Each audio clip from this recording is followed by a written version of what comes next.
স্ত্রীর হাতে থাপ্পড় খাওয়ার ভিডিওটির ব্যাখ্যা দিয়েছেন ফ্রান্সের প্রেসিডেন্ট ইমানুয়েল ম্যাক্রো। তিনি বলেন, আমরা তখন খুনসুটিতে ব্যস্ত ছিলাম।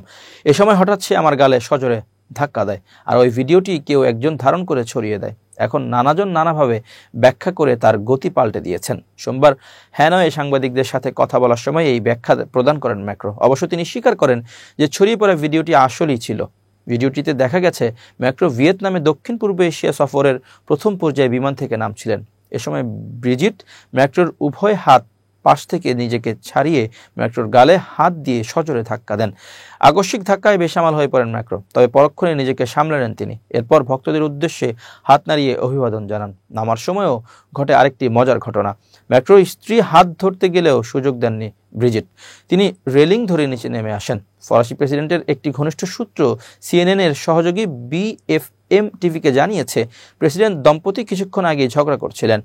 এলিসির একটি সূত্রের মতে ছড়িয়ে পড়া ভিডিওটির সময়টি ছিল অভিমান কাটিয়ে মেলবন্ধনের সময়। ফলে গালে একটি ধাক্কা দিয়ে হাসির তুড়িতে অভিমান উড়িয়ে দেন মিস ম্যাক্রো।